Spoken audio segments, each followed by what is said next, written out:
Alright guys, so what we got going on here, I'm working on the winch on my Blazer here. A little while back I had the solenoid pack decide it was going to short out and melt down on me one day. So today I decided I'm going to tear the front end of this truck apart. This weekend I got a new winch pack in, or a new solenoid pack in that I'm going to put on it.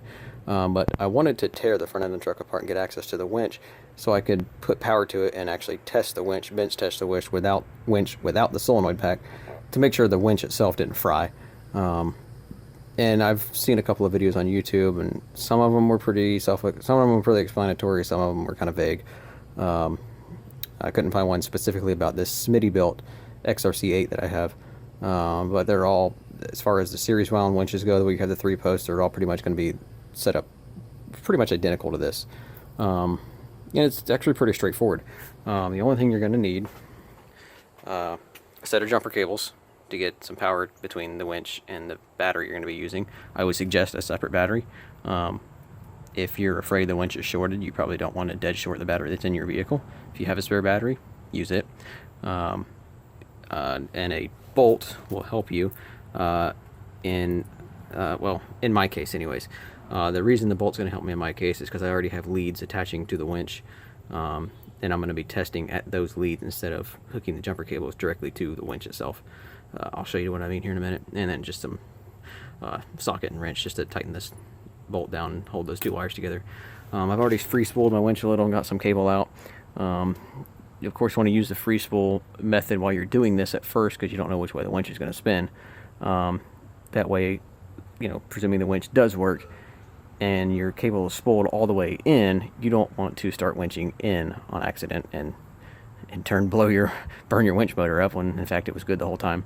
But just, you know, flip that free spool lever, pull some cable out, leave it in free spool, or actually once you pull some cable out you can lock it and you can go ahead and engage it. I've actually went ahead and re-engaged mine since I've actually already done this bench test and have found out that this winch does in fact still work, which is good.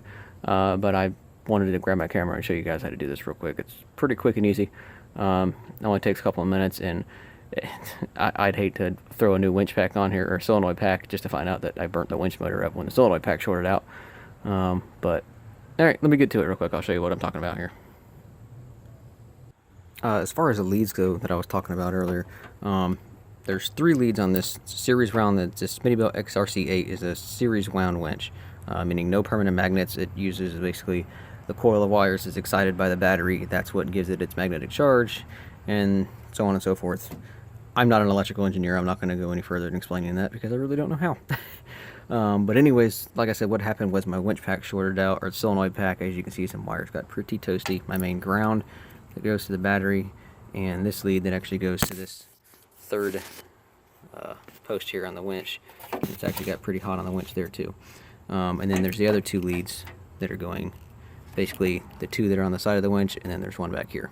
I don't know the labels of them. I got this winch and literally stripped it down and repainted it, and I don't have any stickers or labels or anything. I mean, you can look online and get the diagram. I don't know what's A and B or C or F or F1 or F2 or whatever they denote them as, but there's 1 here, there's 2 here. That's all I know. I had the solenoid pack mounted here. I made my own custom cables for it, and so on and so forth. So I'm going to show you how basically you're hooking these 3 wires up to a battery, as well as a ground, in order to get this winch to spin over to test its functionality.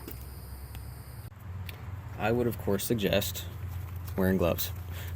Not for the cable, you know, as you always do when you use a winch with actual metal cable, but you're dealing with high current here. I say high current relative to 12 volts. It's high, relatively high current anyways, amperage at all. And you just, as you're tapping these leads together, you do get a little, you know, spark back, and I don't want any of that to transmit into my fingers, so just extra protection, you know. So here we've got our 2 leads that are coming off the side like I was talking about, and our main lead coming off the front here that's by itself. I'm going to go ahead and take our battery and set it up here. Just kind of balance it up here, that way I have access to it. And well, angle this up a little bit so we can see our post. I can show you what I'm talking about. On this battery, this This post here is positive, this post is negative, if you can't see that in the video. First thing I'm going to do is take my jumper cables, and I'm just going to, all I'm using is the negative. I'm going to hook my negative up to the ground here, and I'm actually going to go under the winch cradle here, and I'm actually going to clip this onto one of the bolts that fasten the winch down to the truck, since it's basically grounded to the casing. That way I have a good solid ground. These 4 bolts down are here, that's what I was talking about. You got the 2 there, 2 there. I'm literally just going to take this ground lead that's attached to the negative at the battery and just clip it right onto one of those. Doesn't matter which one. All 4 of them are, of course, grounded right to the casing of the winch. So now you've grounded your winch. Now let's go back up top.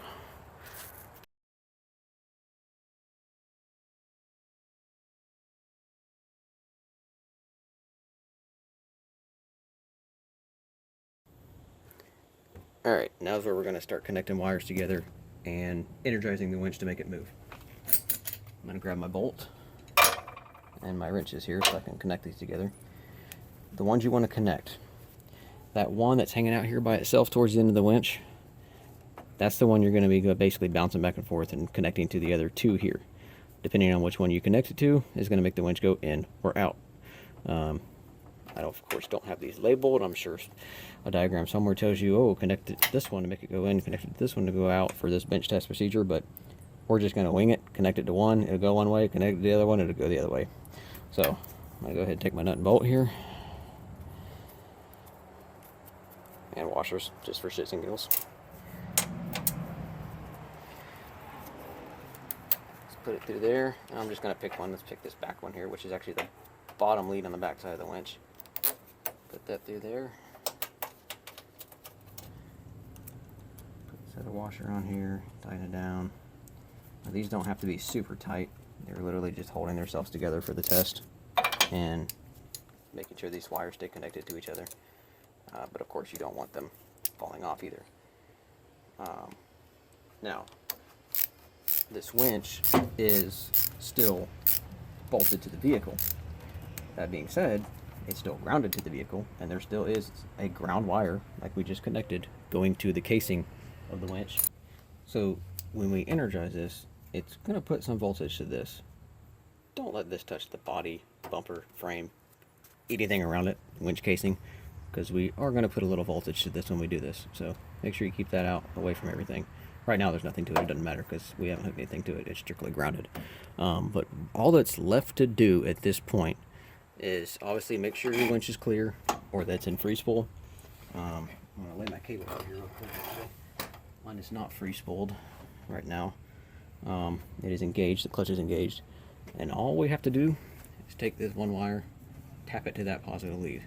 Now, I don't know if you see these little marks on here, but that's from me testing it already. When we do this, it does give a little bit of a spark, a little bit of a kickback, nothing crazy. I would advise you, if you're not sure if your winch is just dead shorted out, to just tap it at first. Don't just jam it on there and hold it, because if it's dead shorted, this thing's going to glow red hot. You're going to burn yourself. You may even start a fire. So be warned. If your winch is dead shorted, you're going to get a little bit of a spark show doing this. And you're going to get a little bit of a spark show regardless, even if it's not shorted. Mine's not shorted, it works, and it still gives a little bit of spark. So I'm going to do that real quick and demonstrate to you here. You'll hear the winch kick on and spin for a second. I don't know if this is going to go in or out, so I'm fixing to hold my hand way back here on the cable and see what happens. Alright, and like I said, keep this free, make sure it's not touching anything, and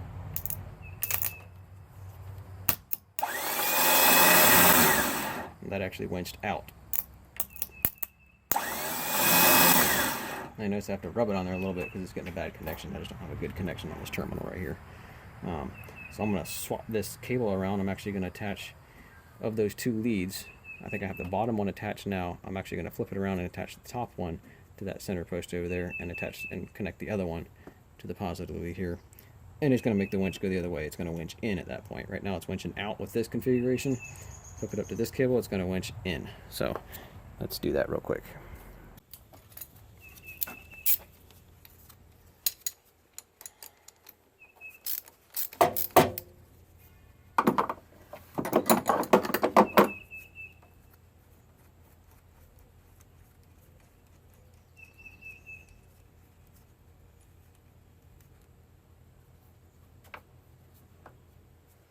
like I said, I'm literally just swapping one cable for there. I'm keeping the bolt on the one that's over here by itself. The one that I just had connected, I'm going to lay over here. I'm going to take this other one that I was just tapping on the battery, and now connect it to that one single post that's over there. Bolt this back together.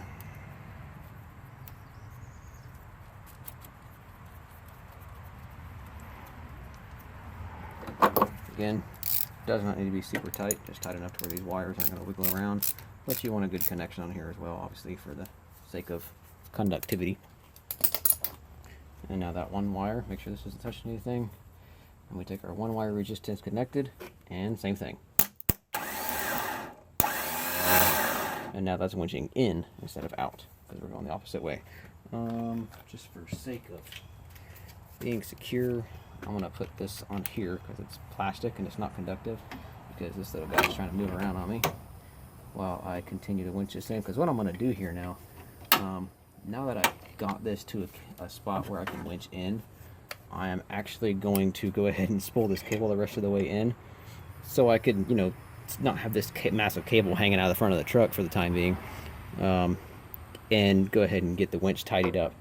That way I can, you know, still drive the vehicle while I'm going to put my winch solenoid pack in this weekend, but I may still run them back together this afternoon just in case I want to take the truck off tonight or tomorrow or something like that before I put the solenoid pack in. So I'm going to tidy this up out of the way real quick and go ahead and suck this line the rest of the way back in carefully, and I can go ahead and reassemble my front end, knowing that my winch itself in here is still functional.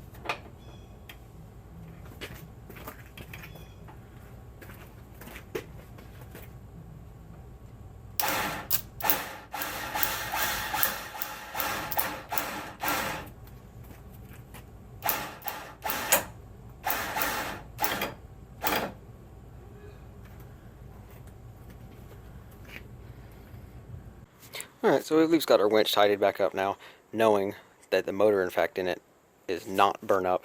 It does work. So now I've just got to slap my new solenoid pack on here. For now, I just left my 3 wires touch over here. I've got my main positive lead coming from the battery. Or I'm sorry, my main ground lead right here. This is my main lead going to the battery. And I'm going to remake, actually, this wire. I'm going to pull this ground off, take a look at it too, and remake this wire as well. Crimp some new ends on some new wire, and get rid of those burn up ones. I may end up remaking all the lines because I think I'm going to relocate this solenoid pack to actually inside the engine bay anyways.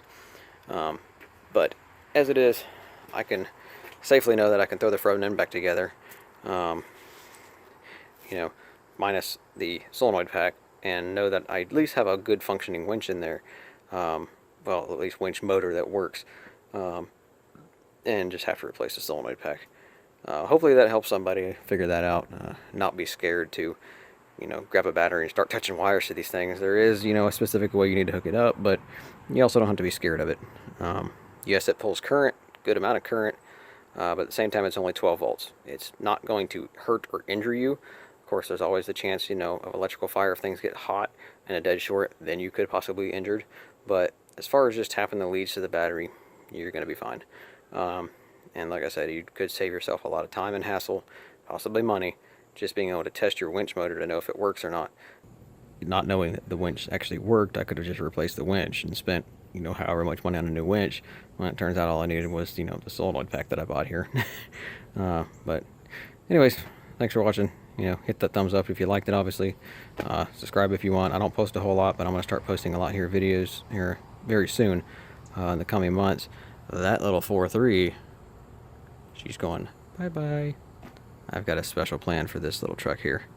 More on that to come.